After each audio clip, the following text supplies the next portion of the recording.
Okay, May 26th, 2 Samuel 9 1 through 11:27. Now David said, is there still anyone who is left of the house of Saul that I may show kindness for Jonathan's sake? And there was a servant of the house of Saul whose name was Ziba. And when they had called him to David, the king said to him, are you Ziba? He said, at your service.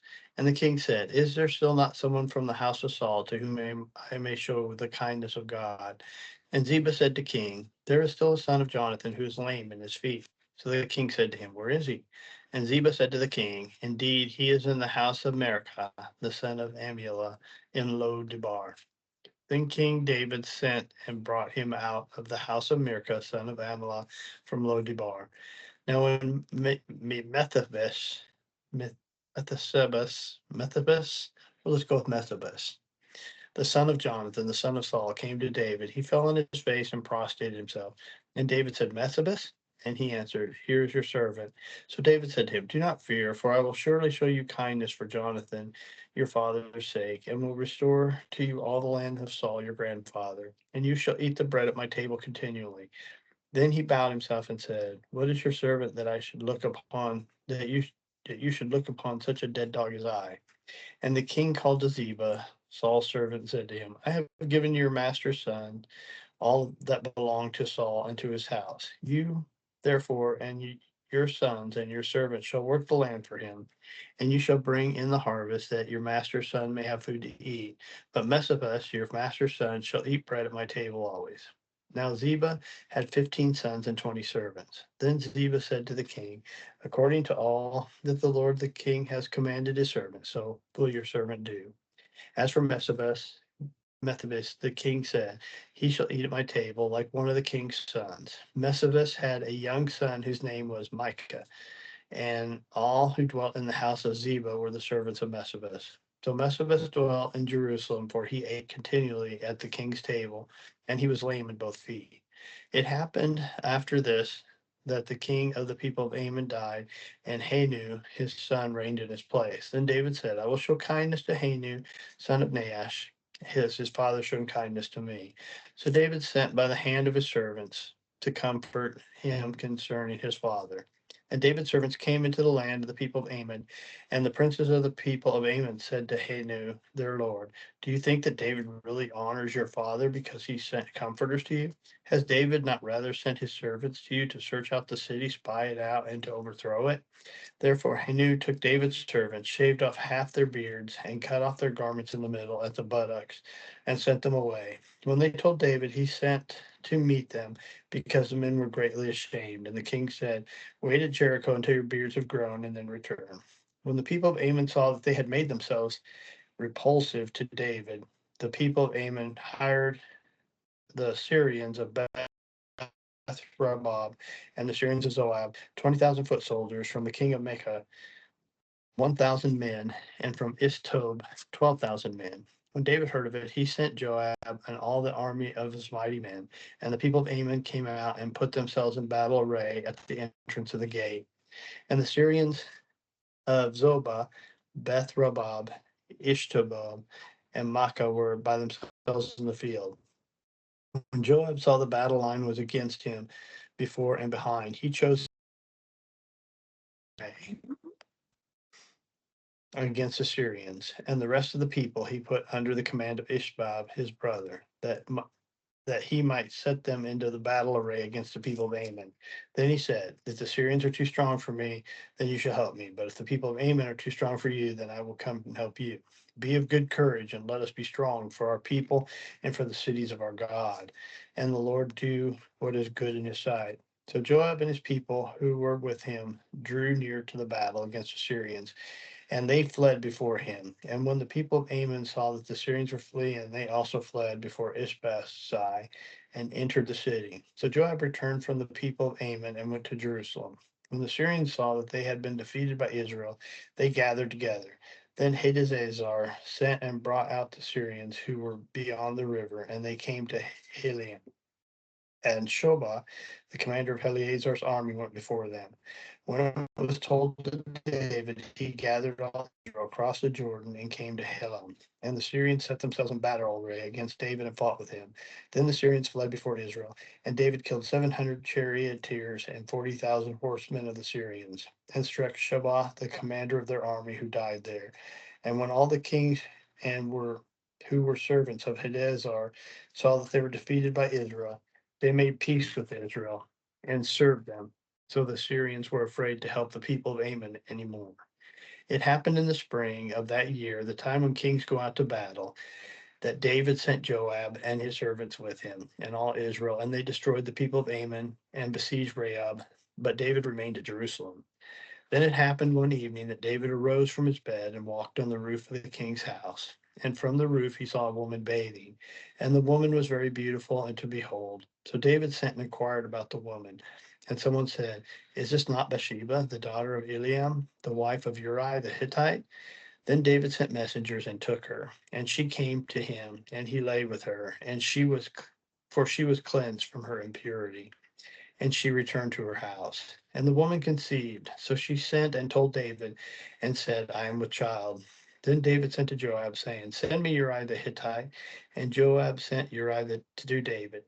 When Uriah had come to him, David asked how Joab was doing, and how the people were doing, and how the war prospered. And David said to Uriah, "Go down to your house and wash your feet." So Uriah departed from the king's house, and a gift of food from the king followed him. But Uriah slept at the door of the king's house with all the servants of the Lord, and did not go down to the house. So when they told David, saying, "Uriah did not go down to his house," David said to Uriah, "Did you not come from a journey? Why did you not go down to your house?" And Uriah said to David, "The ark and Israel and Judah are dwelling in tents, and my lord Joab and his servants, my lord, are encamped in the open fields.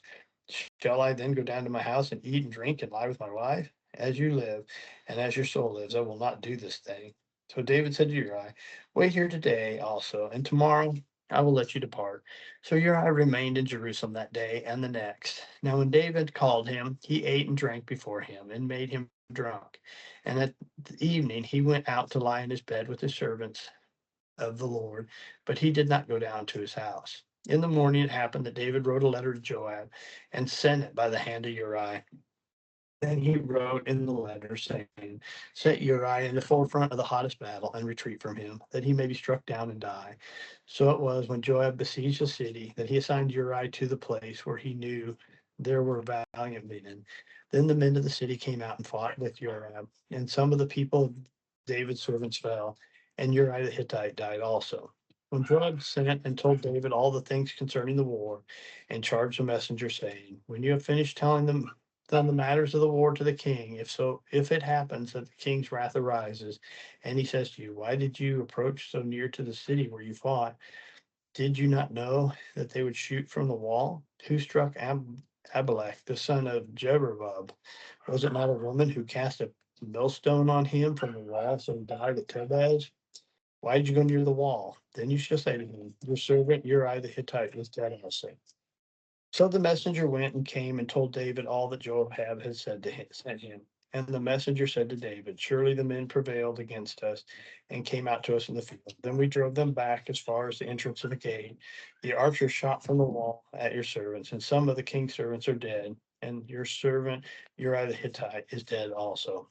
Then David said to the messenger, "Thus you shall say to Joab, 'Do not let this thing displease you, for the sword devours one as well as another. Strengthen your attack against the city and overthrow it. So encourage him.'" When the wife of Uriah heard that Uriah, her husband, was dead, she mourned for her husband.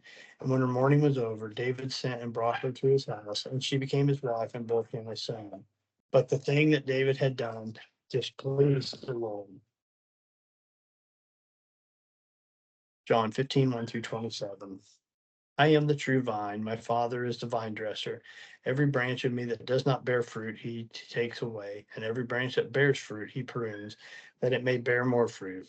You are already clean because of the word which I have spoken to you. Abide in me, and I in you. As the branch cannot bear fruit of itself unless it abides in the vine, neither can you unless you abide in me.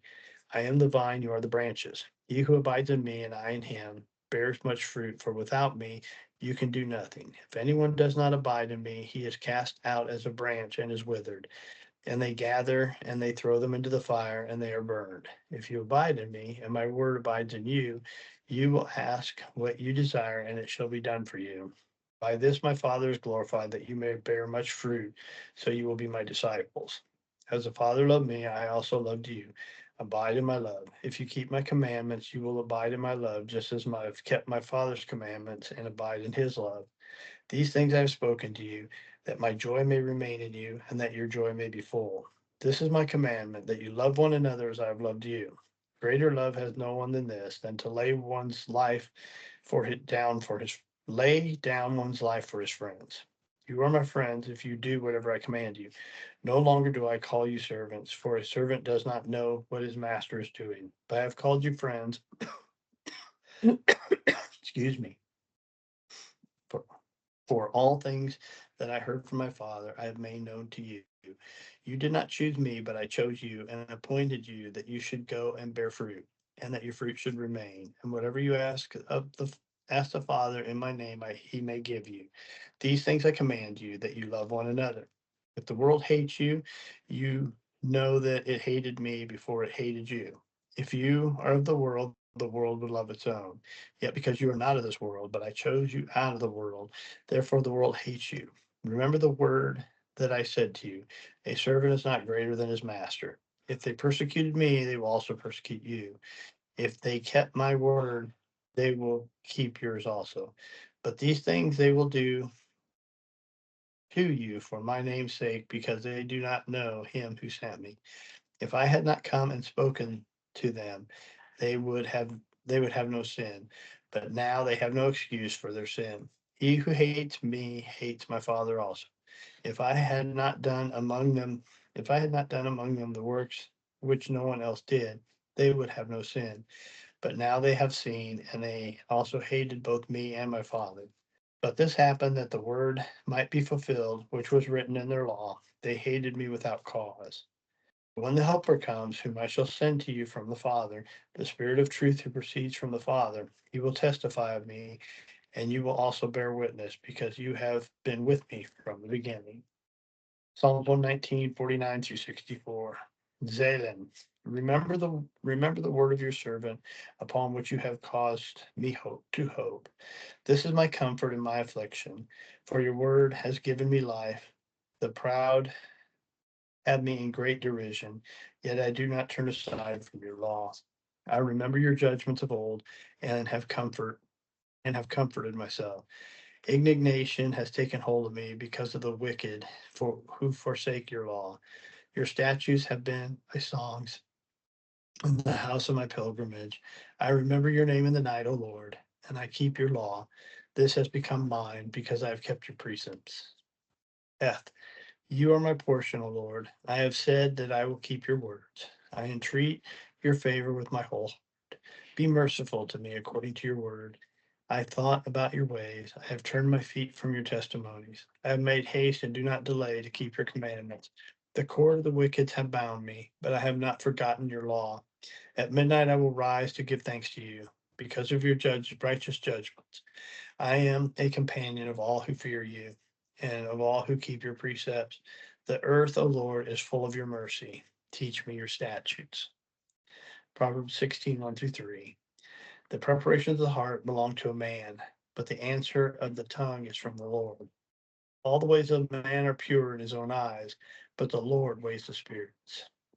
Commit your works to the Lord, and your thoughts will be established. All right. We'll see y'all tomorrow.